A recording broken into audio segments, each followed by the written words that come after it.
So I'm coming to you completely unprepared. I was getting ready to bed, and I'm going to try to make a short video explaining why atheism is moronic. So here we go, and it should be obvious to everyone.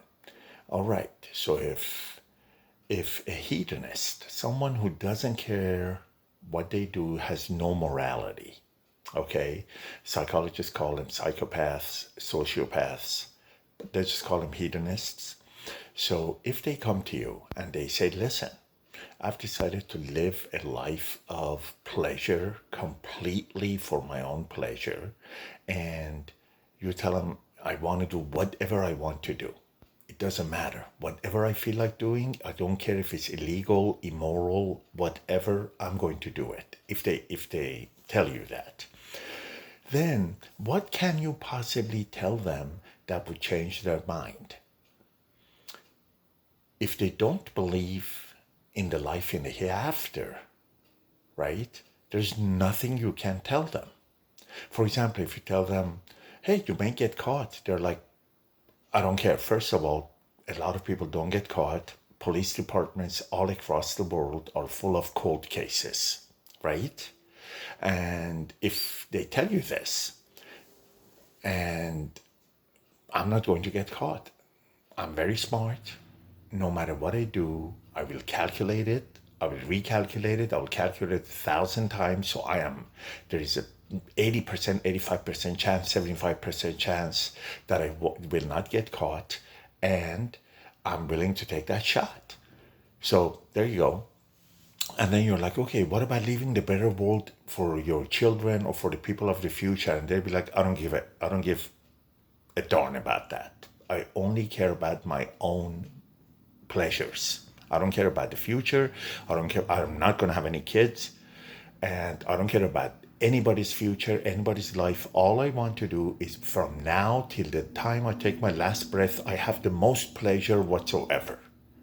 So, as you can see very quickly, there is nothing that you can tell them that even has a chance of sinking into their brain that, hey, this is not a good way to go.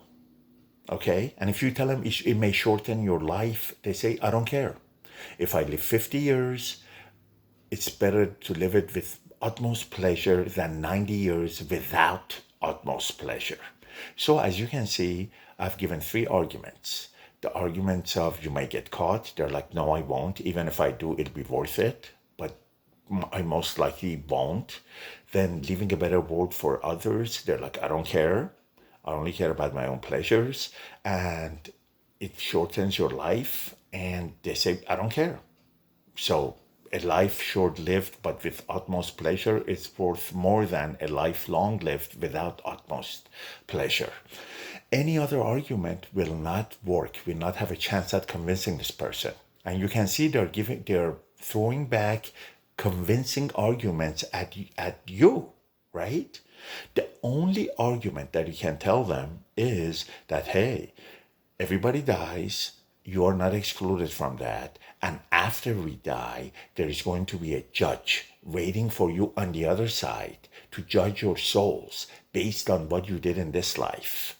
So you sow the seeds in this life and you harvest them in the next life. So there are some do's and don'ts that are issued, that are shown, that are communicated to humankind by this God that is telling us not to obey our id and libido, not to do everything that we want. Do not act like narcissists. Do not do whatever your ego, id, libido, pleasure-seeking center of your personality wants. You can do some of them, but not all of them. So there are certain standards, certain guidelines. And if you go outside of those guidelines, then you will pay. That's counted as a sin, and you will be judged as to whether you were sinful or whether you were a do-gooder, unsinful. And there's a method to that judgment. That is the only, and it's, by the way, reality. So, however, as far as logical arguments are concerned, it is the only argument that even has a chance at working. Maybe it will make him think. It will make this hedonist think that, hey, that one I cannot beat. I cannot beat that one. Okay, the other three arguments, I beat them. This one, I cannot beat it. Because what if there is a God on the other side? I haven't died and come back. Nobody has died and come back. Now we will see NDE's near-death experiences. That's the field that I got my doctorate in, Doctor of Philosophy in. So people actually, they haven't fully died, but they have like almost halfway died and come back. So we will get to that. That's evidence that there is a God. Okay, there's scientific evidence. However, we won't even enter into that with this guy. We're just talking logical arguments. If you listen to my other lectures, we call them deductions. Logical arguments are called deductions. So we are just talking, what logical argument can you give a hedonist? That it will make him stop. It will be entertainable by him. It will not necessarily make him stop, but it will be an argument that he cannot beat with a reasonable argument. Okay? Because the other three arguments that I gave examples of, he gave reasonable answers to. They were not nonsensical answers. They were reasonable answers. Okay? This one, he doesn't have a reasonable response to. Therefore, it intrigues him. If he's at least sane, it would intrigue him. And it has the best chance of making him think twice. That's the point.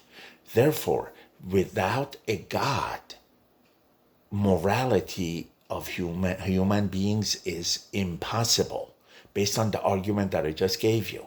Because if somebody gave you the same argument, you would not have a convincing response to intrigue him into thinking, to excite him into thinking, him or her.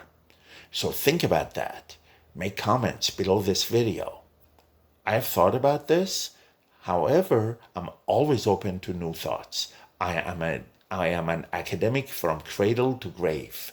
So I will always learn from you. So please, if you have any thought, give it below this video. Okay, thank you and see you next time.